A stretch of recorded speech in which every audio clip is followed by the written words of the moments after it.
Imagine a place where people drank French wine, walked on African tile, and lived in heated homes with running water.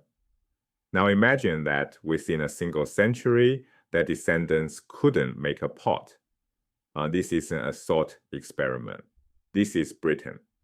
Across the former Roman Empire, civilization survived the fall. In Britain, it was erased. Why did Roman civilization collapse more completely here than anywhere else? To understand how completely Britain fell, we first need to understand what it was. Rome conquered Britain in the first century and held it for over 300 years. This was no backwater. Roman Britain had major cities, Londinium, Iberacum, Aquae connected by paved roads and defended by Hadrian's Wall, a 73-mile fortification across northern England. Wealthy landowners built villas with mosaic floors and central heating. Merchants imported olive oil from Spain, ceramics from North Africa, wine from Gaul. The province ran on taxes, trade, and the professional military. Britain was fully integrated into the Roman economic and administrative system. Then Rome pulled out. In the early 400s, the empire withdrew its legions to fight invaders on the continent.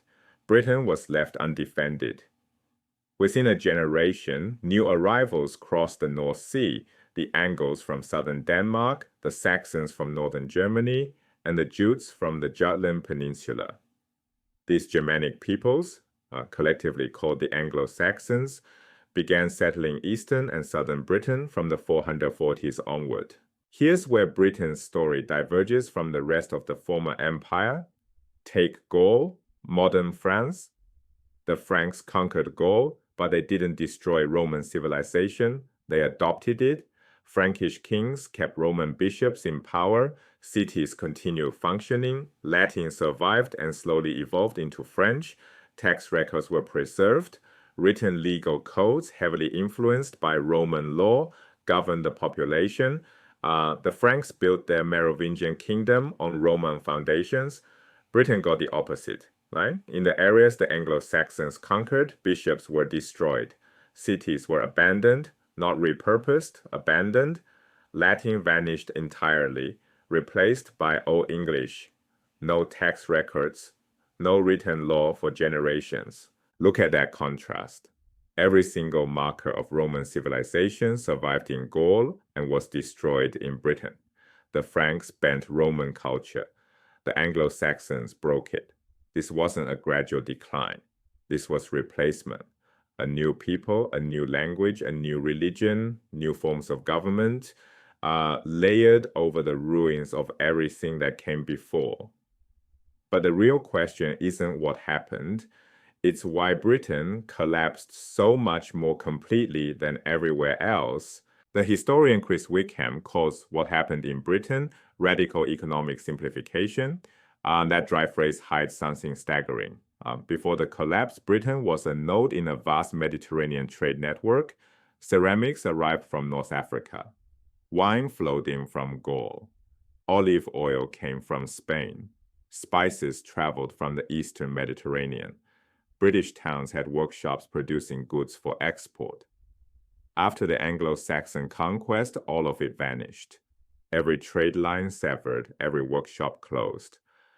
People didn't just get poorer. They lost the ability to produce well-made pottery. The material standard of living dropped to levels not seen in centuries. An entire province went from a connected, monetized economy to subsistence farming in roughly 2 generations. No other former Roman province experienced anything this extreme. North Africa kept trading, Spain kept its cities, Italy kept its bishops, even the Danube provinces retained fragments of Roman life. Britain alone hit bottom. The archaeological record is stark. After about 420, coins disappear, pottery disappears, stone buildings disappear. The written record goes almost completely silent for over a century. 4 factors explain why Britain collapsed when Gaul didn't. First, geography. Britain is an island. When Rome withdrew, reinforcements couldn't arrive overland. Gaul shared a border with Italy. Help was always closer. Second, the Celtic Roman elite in Britain was thinner and less deeply rooted than the Gallo-Roman aristocracy in Gaul.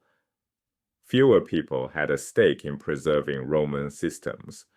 Third, the Anglo-Saxons had no prior relationship with Roman institutions. The Franks had served as Roman allies for generations before they took over. They understood and valued Roman governance. The Anglo-Saxons didn't.